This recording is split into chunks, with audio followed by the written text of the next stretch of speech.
before the first word was ever written, before fire had a name, and before the sky was given stars.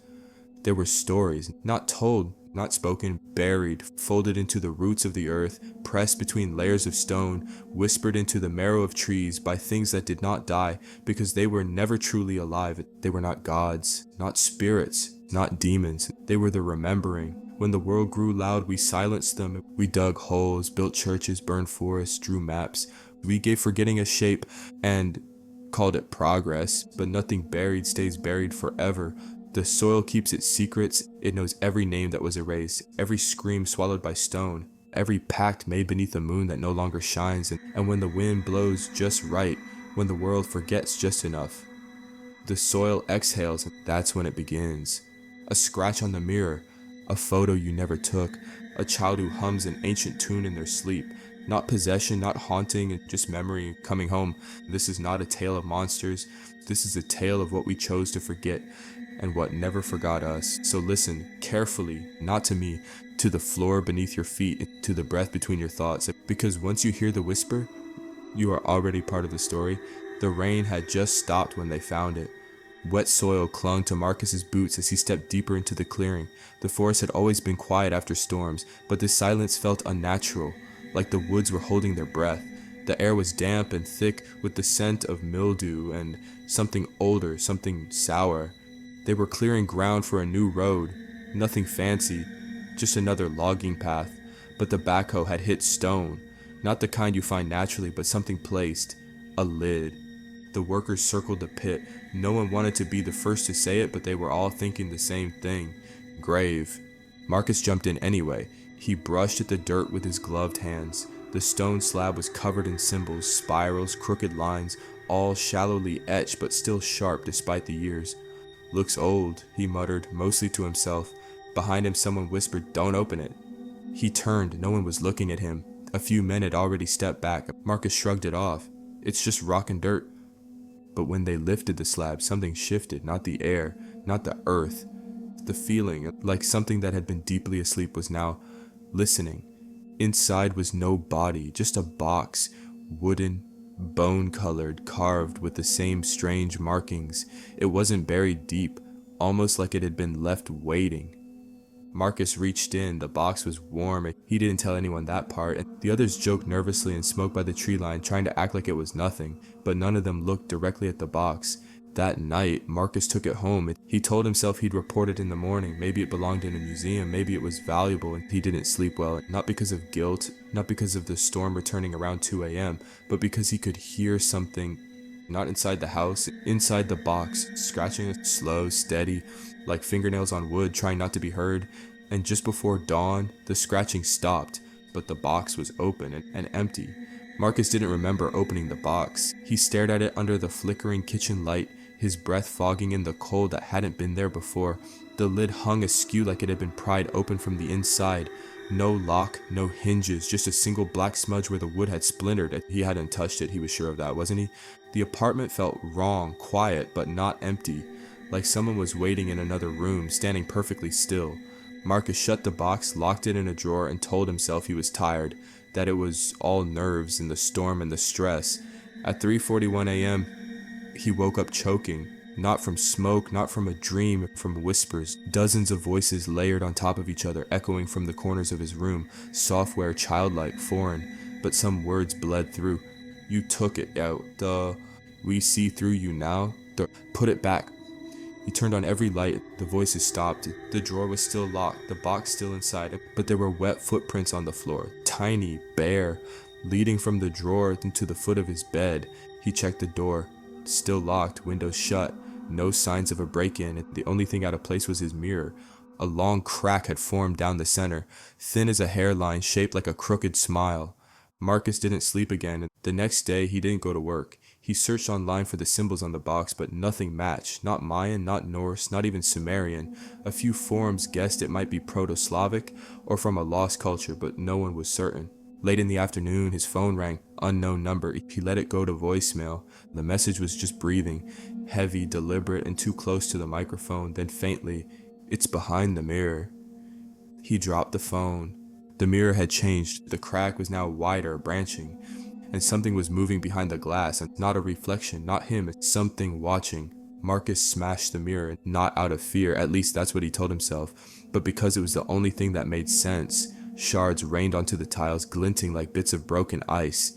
He expected relief, silence, normalcy, but in the center of the cracked frame on the bare wall behind the mirror, something had been carved into the plaster, a spiral, just like the ones on the box, thin and shallow as if scratched in haste, or by something with very little time and very sharp fingers. He painted over it.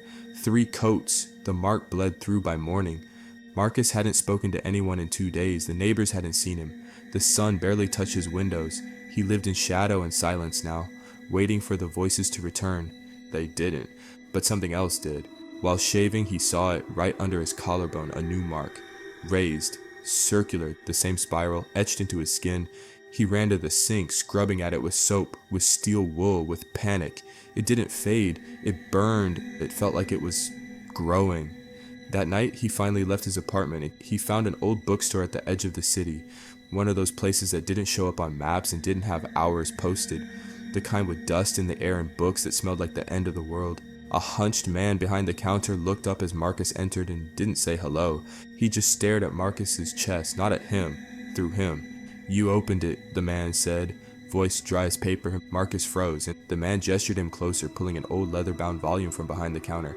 He opened it without looking and turned to a page filled with spirals, identical to the ones on the box and Marcus's skin. "Spirits older than language, buried to be forgotten, you weren't meant to find it." Marcus whispered, "What do they want?" The man closed the book slowly, looked up. "Alida, they want you to remember." When Marcus left the shop, the streets felt different. People didn't meet his eyes. Children stopped playing when he passed. Streetlights flickered as he walked beneath them. And when he returned home, the box was no longer in the drawer, and it was sitting on his bed, open, and this time something was inside. It was his photo, sleeping, taken from above, taken from inside the apartment. The photo shouldn't exist. Marcus didn't own a camera. No one had been in his apartment. The angle, it was from the ceiling, directly above his bed.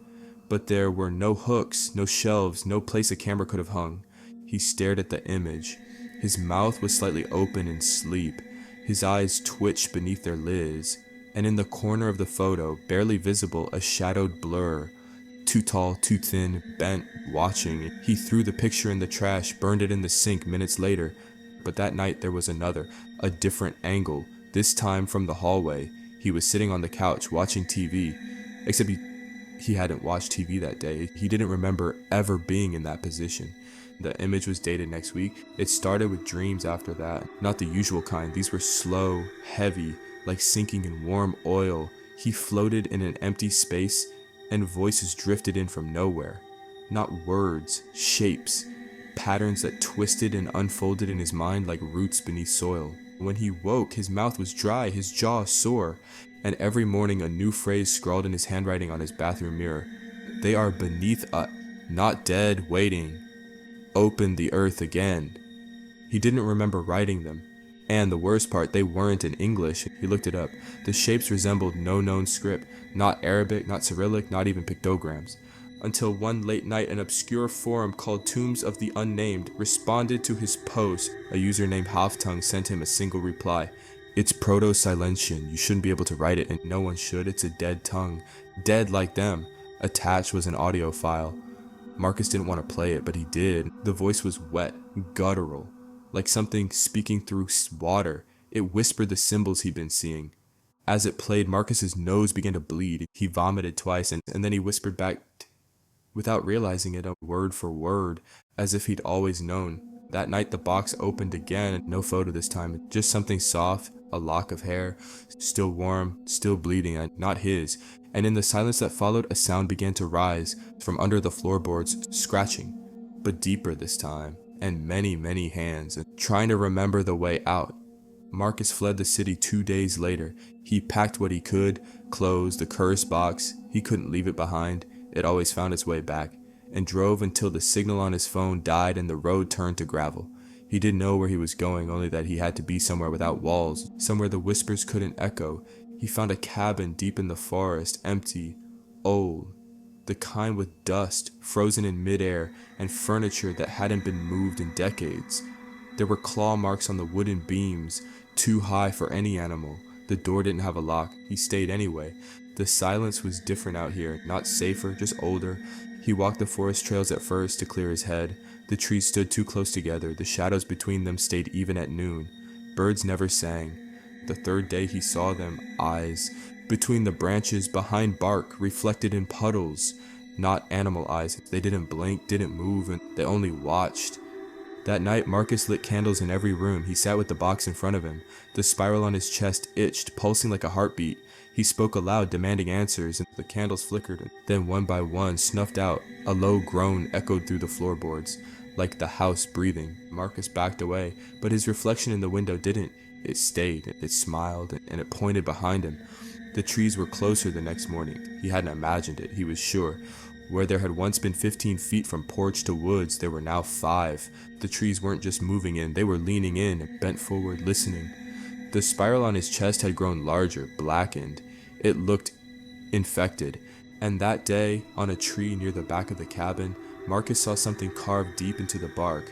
Not with a knife, with fingers, his name over and over, each one more frantic than the last. He tried to leave, the car wouldn't start, GPS spun endlessly, no service. He ran, but every path curved back, every trail returned him to the cabin, and the box, waiting on the porch, open this time, inside dash, a photo of his back, and something behind him, tall, bent, smiling. And that night he heard it for the first time, not the whispers, not the scratching. A voice, low, clear, and impossibly near, spoken just above his ear as he lay frozen in bed. You were marked before you were born. You belong to the forgetting. We are the memory that waits in the soil. And outside the window, just beyond the candlelight, dozens of eyes blinked open. Watching, waiting. Marcus hadn't spoken aloud in days. His voice felt like it belonged to someone else now, dry, unused, hollow. Jana. He spent most hours staring at the tree line, trying to count how many pairs of eyes blinked back at him when the night fell. He'd stopped trying to sleep. Sleep only brought dreams, and the dreams always ended with something crawling out of his mouth. The spirits weren't just watching anymore, they were remembering. Things began to shift. Furniture moved slightly overnight. Dirt appeared on the windowsill, like fingers had gripped the edge. The spiral on his chest had now branched across his ribs, dark veins snaking outward, pulsing softly beneath his skin. The mark wasn't just a symbol, it was a door. He was losing time. Hours vanished, sometimes entire days. He would come to standing in the forest barefoot, his hands caked with mud, pages of symbols scratched into tree bark. Once he woke up to find his mouth full of moss. On the 7th night, there was a knock at the door. Not a pounding, just 3 soft, deliberate taps. When Marcus opened it, no one was there, only a trail of smoke drifting into the woods. He followed. The forest was unnaturally still, soundless, as if all life was holding its breath. Smoke led him in a slow spiral through the trees. It smelled like burnt hair and dried blood. Then he saw her, a woman draped in bone necklaces, face painted black, standing barefoot in a ring of stones. Smoke curled from the tips of her fingers, and her eyes were milk white. She did not blink. You brought them back, she said, as if it were fact. Marcus's voice cracked. What are they? She tilted her head. Memory. He stepped closer. They're watching me. They put something in me. She didn't deny it. It was never just you. They mark one every century. Someone to carry the forgetting, to hold the box until the next awakens. Like, why me? The woman took his hand. Her fingers were cold as river stones. You were born during the eclipse. Your name was whispered before your mother ever spoke it. They knew you before you were flesh. She lifted his shirt, saw the spirals, and stepped back. Her expression pity. It's too deep now, she said softly. Marcus felt something stir under his skin, just beneath the spirals, like something small was waking it and stretching. What do I do? He asked. She reached into her satchel and pulled out an old blade, iron chipped, black with time. When they come through you, they will wear your face. She pressed the blade into his palm. If you hesitate, the world forgets its name. And then she vanished. Smoke again, swallowed by the trees, and Marcus stood alone, the forest silent. Only the box remained at his feet. Inside it now, a mirror, and reflected in it. Not his face, but what waits beneath it. Smiling, Marcus didn't return to the cabin. He wandered deeper into the woods, clutching the iron blade, the box tucked under one arm. He didn't feel the cold anymore. His skin was pale and fevered, the spiral pulsing like a second heart. The trees began to change. Older, thicker, bark like stone, roots like bones twisting through the soil. The deeper he walked, the more the forest leaned in, arching overhead like ribs closing around a heart. By dusk, he reached it, a clearing where nothing grew, perfectly round. The earth was gray, cracked like dried blood. In the center, a massive stone slab, twin to the one they dug up on the job site. Symbols covered its surface, now glowing faintly like embers. In the dark, Marcus dropped to his knees. The box trembled in his arms. He didn't know why he came here, only that something in him, beneath him, remembered this place. He opened the box. Inside, not the mirror, not a photo, but soil, black, fresh, still warm. He reached in without thinking. His fingers met wood. He pulled, a jawbone, human, then another, then a femur, a child's skull, all weathered, all waiting, and beneath them all, something wrapped in cloth. He unwrapped it, a book bound in human skin. He opened the first page. Words leapt off it, alive, moving. The language from his dreams burned behind his eyes, now spilling freely from his lips. He read, he couldn't stop. The ground trembled. Roots coiled upward from the soil, writhing like veins in a corpse. The spiral on his chest burned red hot, and from beneath the stone slab, a sound rose. Not a scream, not a roar, a chant. Hundreds of voices whispering one name over and over, his name. They had always known it. The slab split.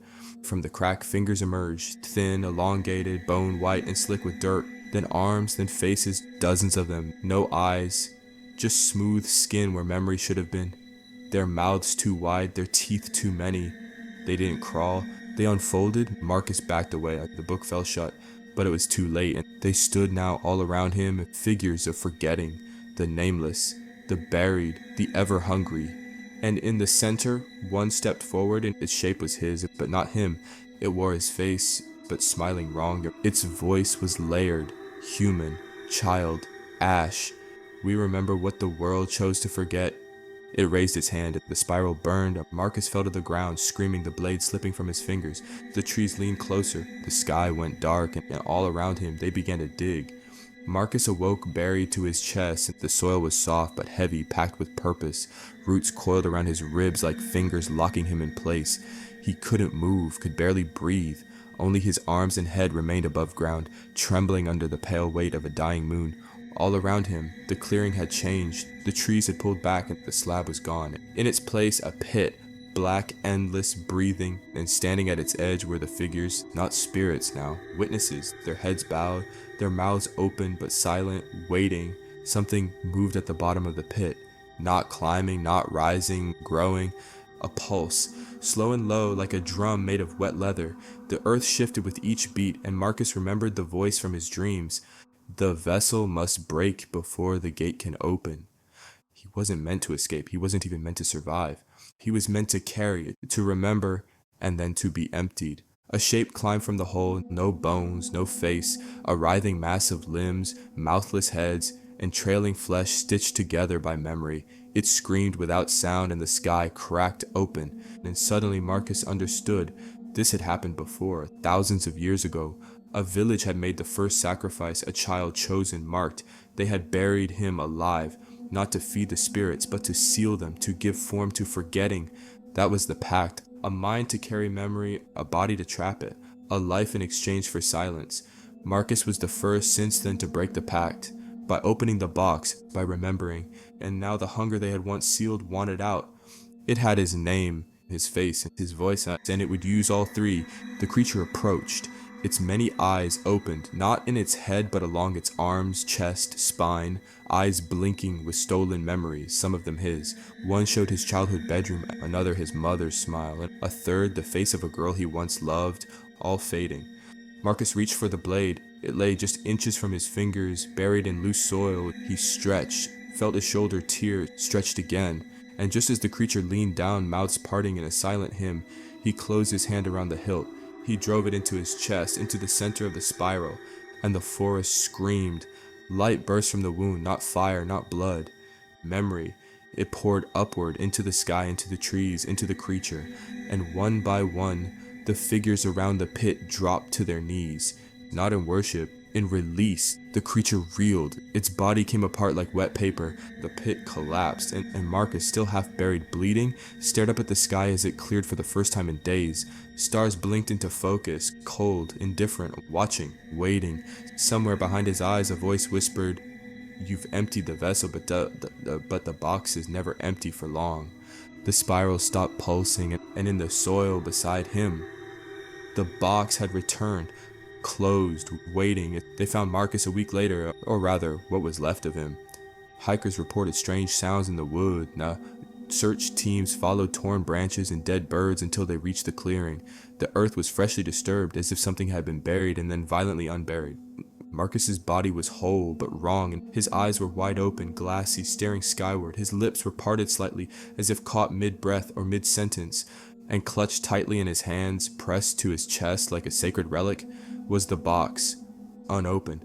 No spiral on his skin, no wounds, and only soil beneath his fingernails, and his tongue was missing.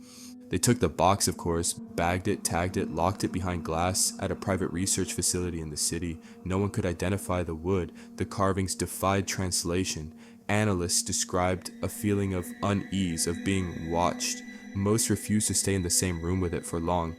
One night, a linguist working late took a closer look, found a message etched along the inside edge, almost microscopic. She ran it through software. It translated simply to, "The pact is broken." Across the city, strange things began to happen. People reporting whispers in their homes, voices in unknown languages, dreams of burial, mirrors that fogged without cause, revealing blurred faces behind the glass. Some woke up with black spirals on their skin. None remembered how they got there. In a forgotten archive beneath the university, an old priest, long thought senile, began to scream during morning prayers. He tore at his robes and shouted in a language none had heard in centuries. When calmed, he repeated a single phrase over and over. "You opened the remembering. Now they will come for the forgetting." And in the research facility's security footage, something impossible happened. And at 3:13 a.m., the footage glitched. Audio spiked, and for exactly 3 minutes and 13 seconds, every camera in the building showed the same thing. A man standing silently in front of the glass case, wearing Marcus's face, smiling. When the lights came back on, the case was empty. No signs of forced entry, no alarms. The box was simply gone. And in a small town 2 states away, a little boy woke in the middle of the night. He didn't cry. He sat up in bed, walked to the mirror, and began to speak a language no one had taught him. As behind his reflection, something leaned closer. The boy's name was Elijah. He was 7, quiet, bright, light drawing monsters that never had faces. His parents thought it was just a phase.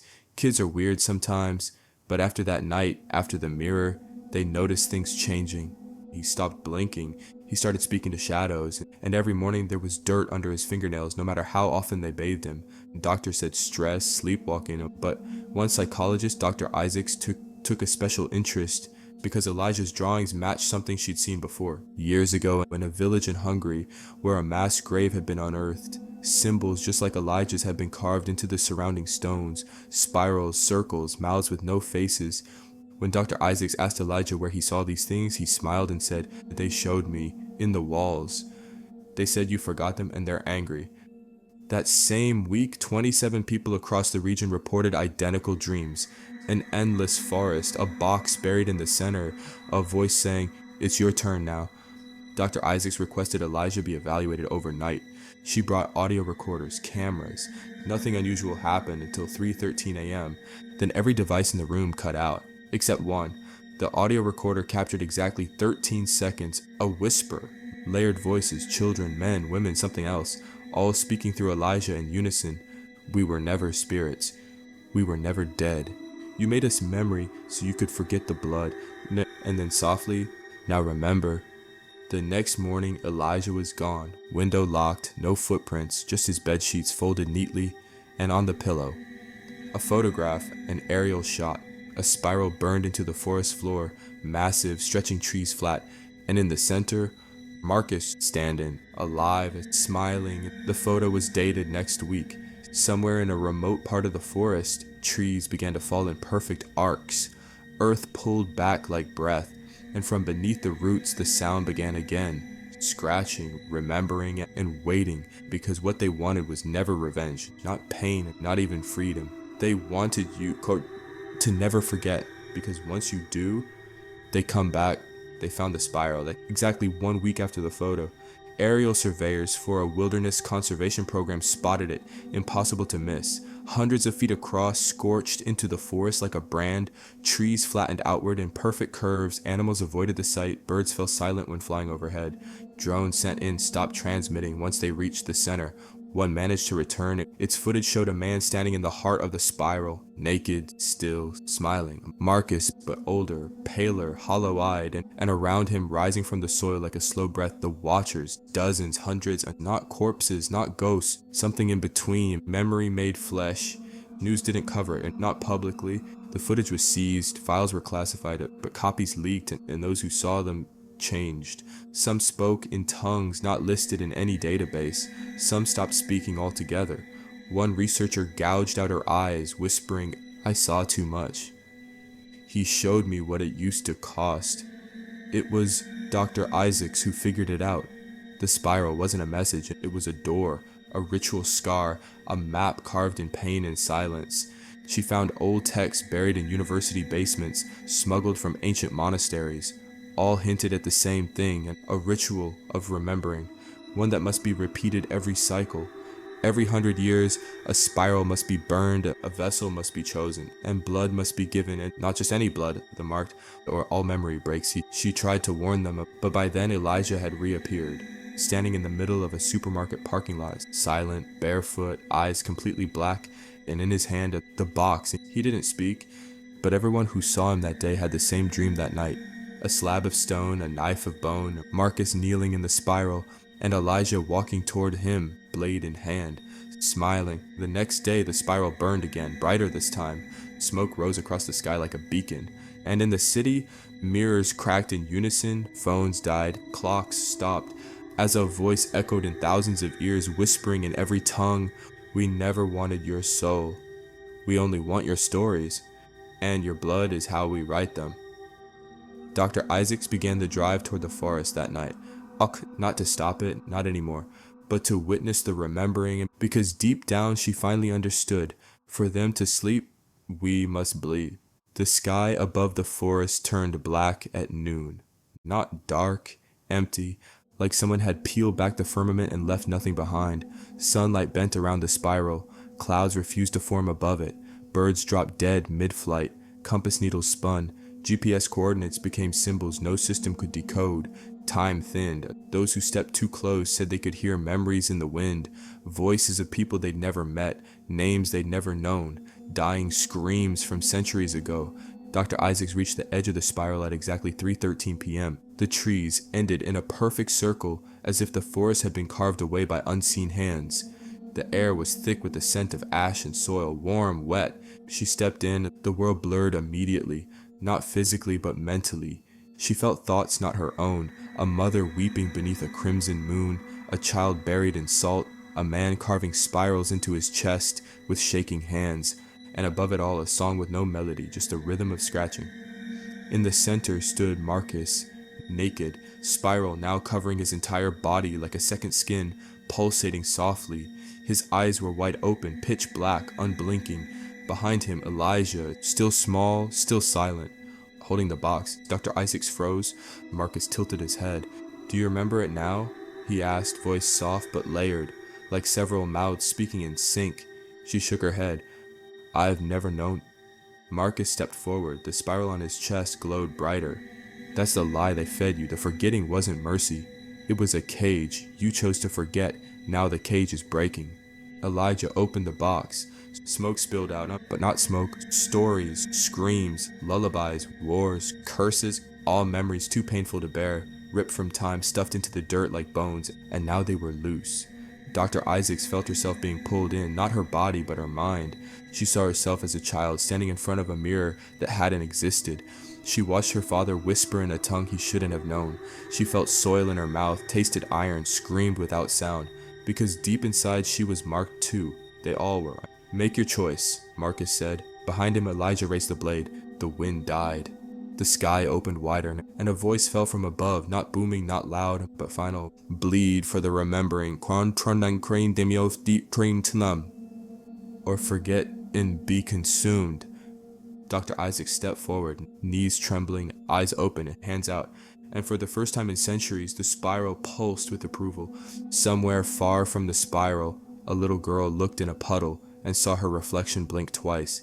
Someone else's memory, somebody else's grief, and somewhere deep beneath the spiral, the earth smiled. The blade hovered above Dr. Isaac's chest. Elijah's small hand didn't shake. His eyes held no malice, no cruelty, just a calm, ageless certainty, like he'd done this before, hundreds of times, in hundreds of faces, for hundreds of memories. The box in his other hand pulsed faintly, and every pulse pulled something deeper from the air. Names, images, lives, and all around them the watchers gathered, those half-formed beings of bone and breath, faceless and familiar. They were not waiting for death, they were waiting for permission. Marcus stood to her left. His voice was quiet, like a confession spoken in the dark. "You bleed," he said, "and you carry the memory forward. The world forgets again, the spiral sleeps." He turned, looking out past the trees, past the darkened sky. "You stay silent and they flood back in, every voice, every pain, every horror." He looked at her then. Some memories were buried for a reason. Dr. Isaac stared at the blade, and she felt it now, the cost, not just her blood, but her mind. She would forget herself. Her life would become fragments in the box, echoes used again, shaped again.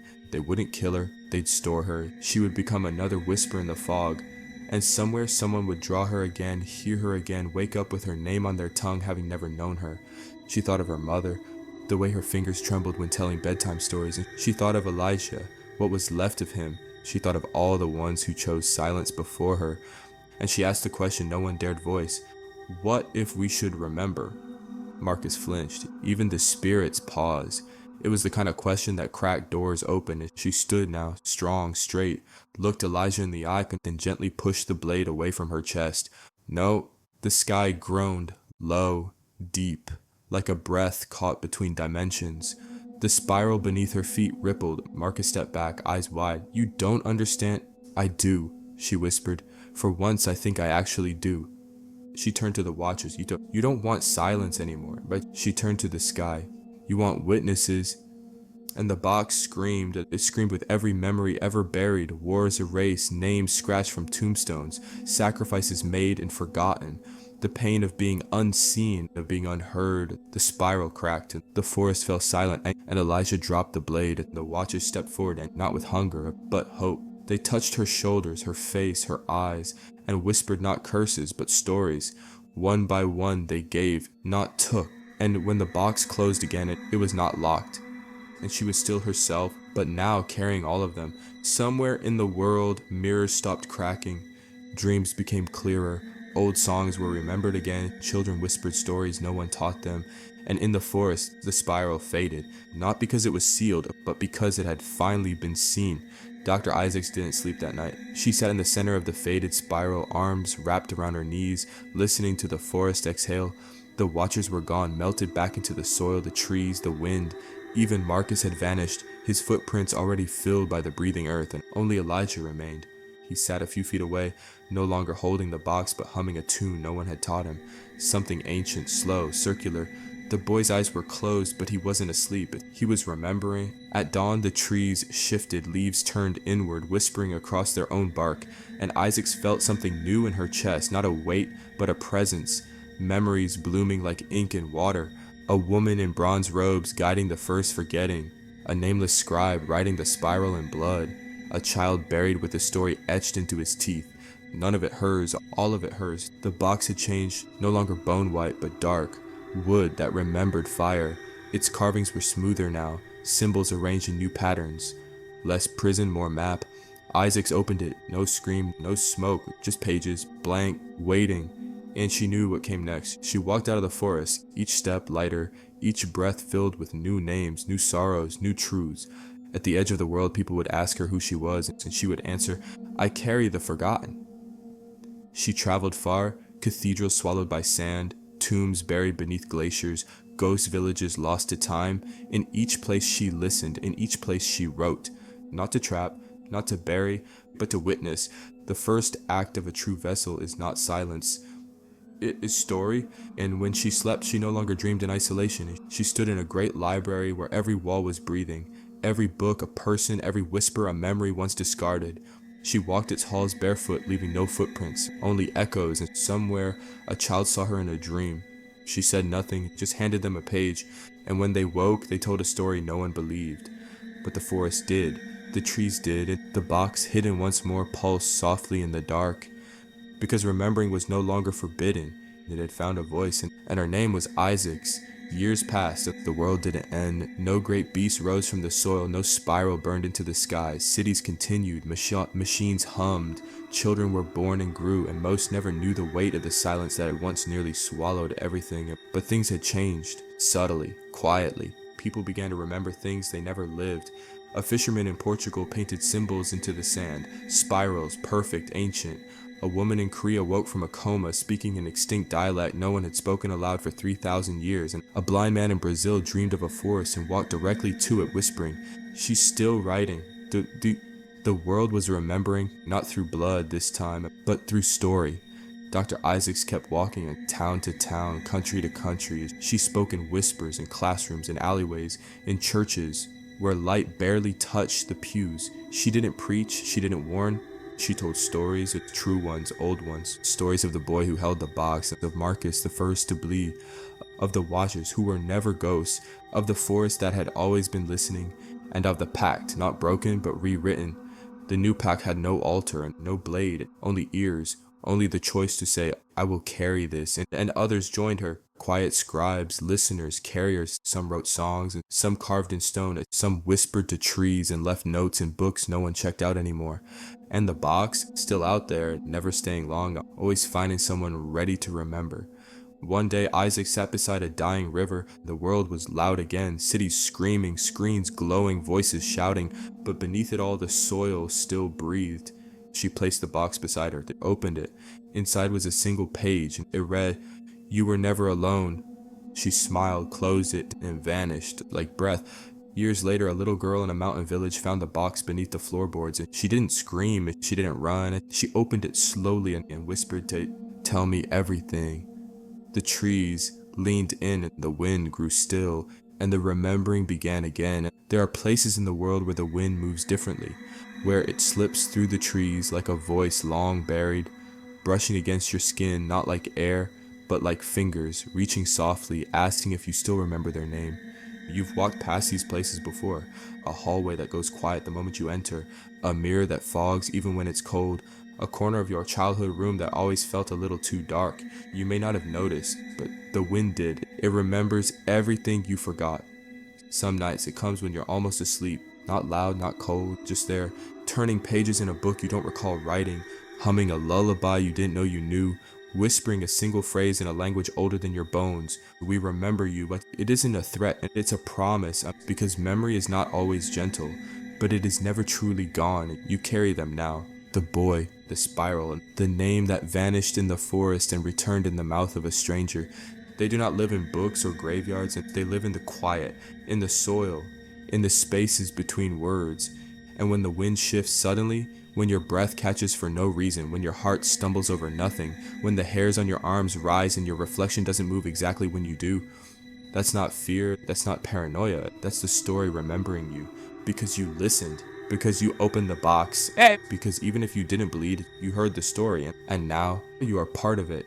The wind sighs, the trees nod, the spiral sleeps, for now.